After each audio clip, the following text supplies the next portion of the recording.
Le PALCC+, agir ensemble pour la biodiversité et le climat.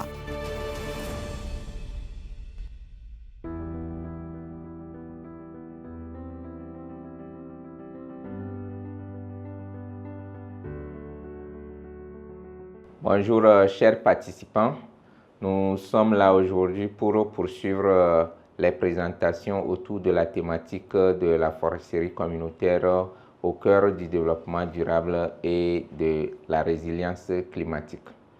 Pour aujourd'hui, nous allons voir les principes de la gestion des forêts communautaires. En effet, les principes qui guident la gestion des forêts communautaires visent à équilibrer les besoins humains et la conservation des écosystèmes forestiers, la diversité des espèces et à renforcer les capacités de fourniture des services écosystémiques. Ces principes sont structurés autour de 8. Nous avions le premier principe qui est le principe de collaboration, le deuxième le principe de co-construction, le troisième le principe des responsabilités partagées, le quatrième c'est le principe de transparence et de redevabilité. Le cinquième, c'est le principe de diversification des usages. Le sixième, c'est le principe d'équité et de justice sociale. Le septième, c'est le principe de durabilité environnementale. Et le dernier, c'est le principe de renforcement des capacités.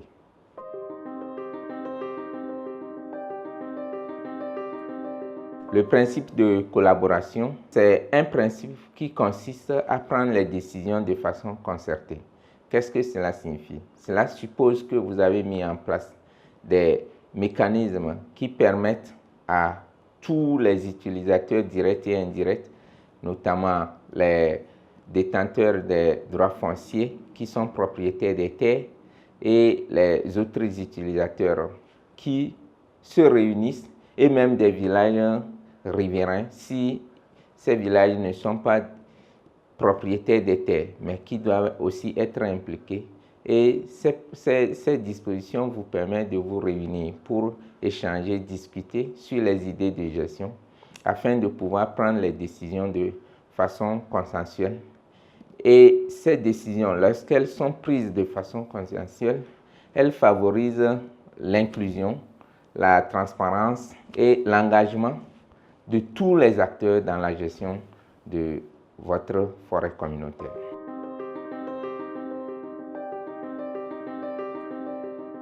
Le deuxième principe, qui est le principe de co-construction.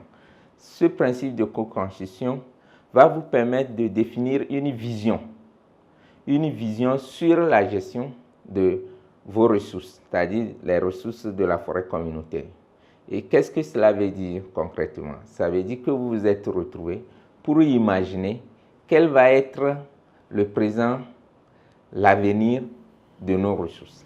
Et cela vous permet de vous fixer des objectifs assez réalistes et que tout le monde comprend bien ces objectifs et sait qu'à telle échéance, nous allons faire telle chose. L'avantage de cette façon de faire, c'est que ça réduit la surexploitation. Parce que lorsque la vision n'est pas définie, les gens veulent satisfaire parfois tout de suite leurs besoins. Et lorsqu'on a cette façon de vouloir tout de suite satisfaire nos besoins, on oublie que nous ne devons pas faire certaines choses. Et donc, le principe de co-construction amène les gens à avoir ce que nous appelons une approche de décision et de précaution dans la gestion des ressources. Et cela va permettre de pouvoir garantir les capacités de fourniture des services écosystémiques pour les générations actuelles et pour les générations futures.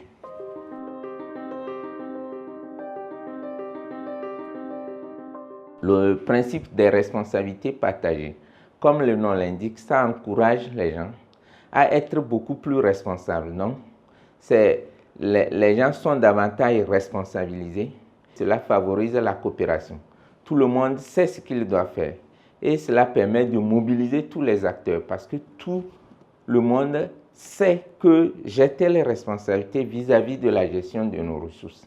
Et tout le monde, en mettant ensemble nos actions et nos savoirs, on arrive à pouvoir avoir une gestion beaucoup plus durable, équilibrée des ressources. Le PALCC+, agir ensemble pour la biodiversité et le climat.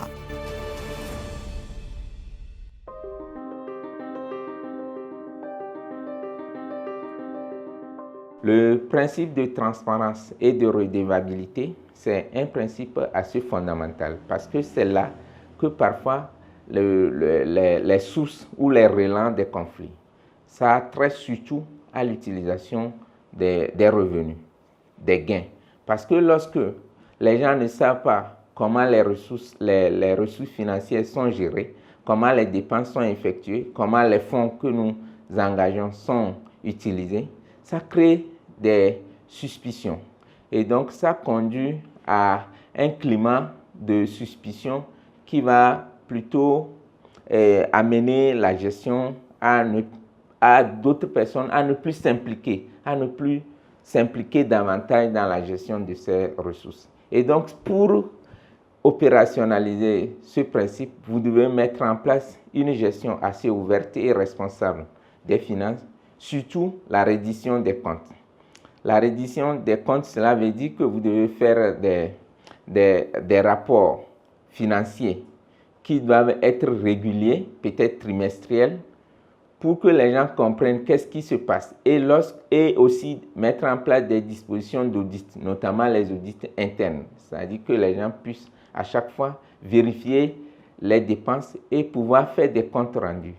Nous gagnons à travers cela la confiance. Tout le monde devient plus actif parce qu'il y a de la confiance entre nous dans l'utilisation de ces ressources. Et toutes les dépenses qui s'effectuent, tout le monde sait que ça contribue à faire quelque chose et des objectifs beaucoup plus communautaires.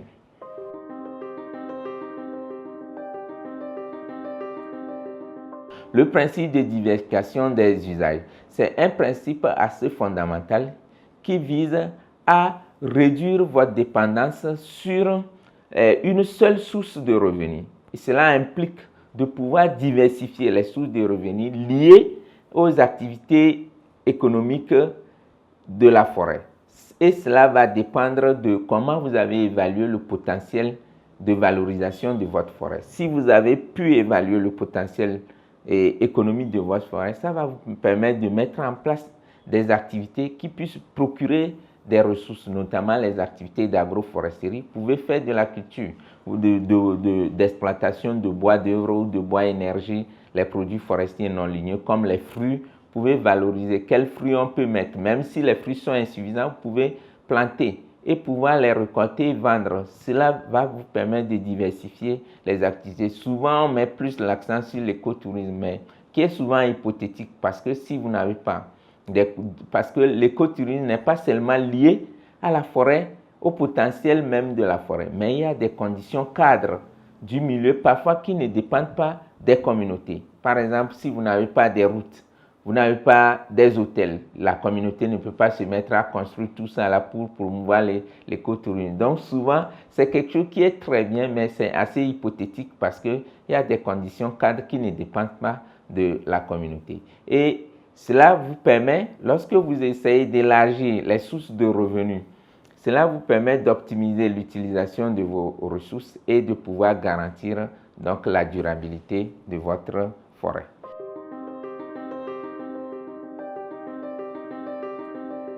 Et donc cela nous amène à parler du principe d'équité et de justice sociale, qui est un principe très important parce que ça vous permet de mieux répartir les bénéfices et les responsabilités en tenant compte de la diversité de la communauté. Et cela va vous permettre aussi de prendre en compte les droits des populations, notamment sur leurs terres, leurs ressources et les biens culturels. Ce faisant, cela vous permet de sauvegarder les intérêts des couches vulnérables, les femmes et les jeunes. Donc c'est aussi un principe assez important à prendre en compte dans la mise en place des outils et des procédures de gestion de votre forêt. Le PALCC+, agir ensemble pour la biodiversité et le climat.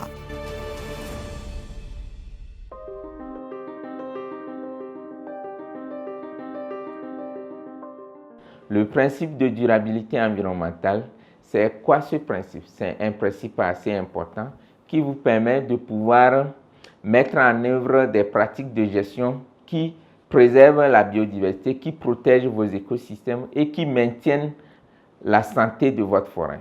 Mais ce principe va vous amener à mettre en place des outils de gestion beaucoup plus efficaces, notamment le plan de gestion qui est l'outil principal, mais aussi d'autres plans. Par exemple, vous devez pouvoir avoir des quotas annuels de prélèvement du bois énergie, des produits forestiers non ligneux lorsque vous avez un certain nombre de fruits à valoriser. Et lorsque cette gestion est réfléchie, évaluée avec des volumes disponibles et des volumes à prélever annuellement, cela va permettre d'assurer une certaine durabilité dans la gestion parce que cela implique quoi? Que les ressources naturelles elles-mêmes se renouvellent d'elles-mêmes et vous n'entamez pas leur capacité de renouvellement de façon naturelle.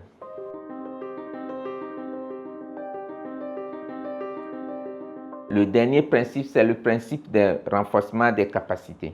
C'est aussi important parce que souvent dans les milieux ruraux, vous avez des communautés très engagées, mais avec de faibles capacités techniques. Et donc, vous devez entreprendre des activités pour vous permettre de renforcer leurs capacités.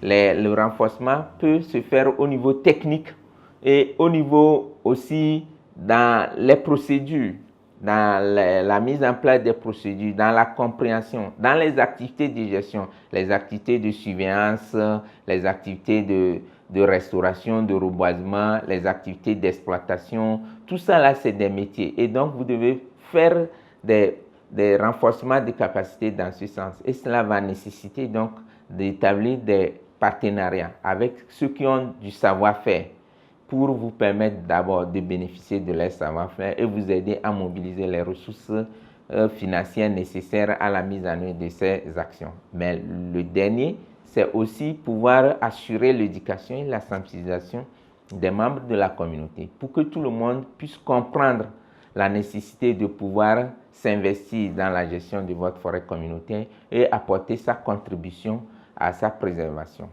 Donc voilà, je pense que nous avons fait le tour des 8 principes généraux de la gestion des forêts communautaires et nous allons poursuivre la présentation très prochainement avec les contraintes liées à la gestion des forêts communautaires parce qu'il n'y a pas que du bien, mais il y a des contraintes à prendre en compte et comment maintenant quelle solution ou quelle approche de solution on adopte pour pouvoir lever ces contraintes et permettre une gestion beaucoup plus durable et rationnelle de nos ressources dans nos forêts communautaires. Merci beaucoup. Le PALCC+, agir ensemble pour la biodiversité et le climat.